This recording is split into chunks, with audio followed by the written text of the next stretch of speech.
Today we are doing an Ask Me Anything. We're going to be talking a lot about pelvic organ prolapse and, as always, babies and pregnancy.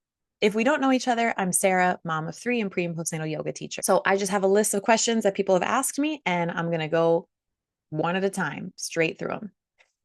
Okay, number one, could your prolapse, because I've shared that I have a grade 2 cystocele or bladder prolapse, could your prolapse be due to your very fast births? My first birth was 9 hours. My second birth was 7 hours, and my third birth was 6 hours. And my pushing times, let me think, my first was about 3 to 5 minutes of pushing, and I'm overestimating here. My second was about 60 seconds of pushing, I think. And my third was about 30 seconds of pushing. They were all very fast. So, do I have a prolapse because I had short labors and fast pushing time? No, not at all. Absolutely not. Not at all related. I didn't realize it at the time, but when I was pregnant with my third baby, I had some times that I was feeling like a lot of heaviness in my pelvic floor. And I think that's when my prolapse started showing up. It wasn't until after I had given birth that I actually looked and was like, oh, that's a prolapse, and went to a PT and they confirmed it. Um, so I had prolapse before I gave birth the third time, and I didn't have it after my second baby. So it happened during pregnancy, which is very common. It's, I mean, yeah, I guess you could give yourself prolapse during pushing, but I think it's a lot more common during pregnancy and more with your daily habits than like a one-time event. Okay. Next one, how to avoid prolapse after birth. Well, I have a bunch of prolapse videos. Read the description and you can see what is it, what to do about it. Because it's all related, whether you're pregnant right now or you've already had your baby and you're in either situation, you're going to do the same thing to try and avoid prolapse. And it's all about learning to manage the pressure well and develop good habits in terms of how you use your muscles and how you move your body and how you cough and sneeze and keeping up with pelvic floor work, that type of thing.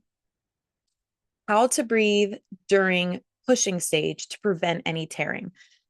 This is one I love to talk about a lot. And I know everyone loves to hear about it a lot. Anytime I talk about tearing, it gets a lot of attention because no one wants to tear. And I know before my first birth, I remember a friend telling me that she tore and had to get stitches. And I was like, where? I knew where, but I was like, I don't want to hear the answer because it freaked me out. And it's yeah, it's horrible, but also thank God for modern medicine. Um, you can't fully prevent tearing is the other thing. Don't believe anyone. Don't ever think that I'm guaranteeing you can prevent tearing by following my method. Don't ever believe anyone who tells you do this and you will not tear. No, you could do the best you can. You want to give the tissues time to stretch. You want to make sure you're loosening your jaw so that you can loosen your pelvis and not rushing. So, is there a specific breathing technique? Not necessarily. And science shows that you can do open glottis or closed glottis. Closed glottis is like the purple pushing, like where you're not breathing. Open glottis is where your throat is open and you're like pushing down with the throat open. And science shows that either is just as effective. Um, so, it's not like one is better than the other. I hope that helps. The next question, what is prolapse? I have a whole video about that. Okay. There's a link in the description. Um, okay. The next one, big babies run on husband's side. What birth prep do you recommend for a quick labor and no tearing? I mean, this is everything. I've already talked about this a little bit, but I want to just highlight the idea of having big babies. Sure, it's, depending on circumstances, but it's relatively easier to deliver a 6-pound baby versus a 12-pound baby. Um, but your body is also very incredible. And if you give it time to do its thing, and if you trust it and you are an active participant helping it along its way, I'm pretty sure you can deliver any size baby. Sometimes I'm afraid to say things on the internet because I'm like, somebody's going to come for me. But, ask a home birth midwife what's the largest baby she's ever delivered. And she'll tell you probably 13 pounds. It's possible. Okay. It's possible.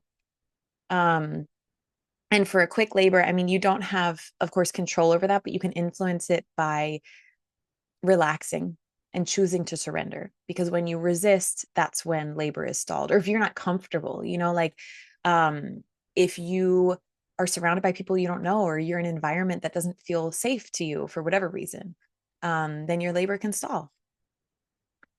Okay, let's see. Is it possible to have prolapse when not yet pregnant?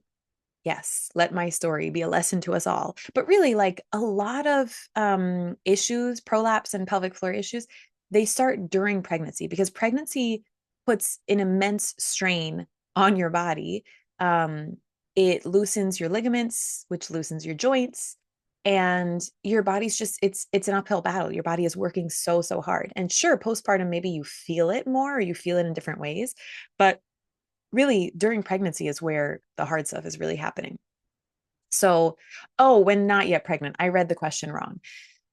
If you're not yet pregnant, can you have a prolapse? Absolutely. A prolapse is, think of it like a hernia, but on your vagina, essentially.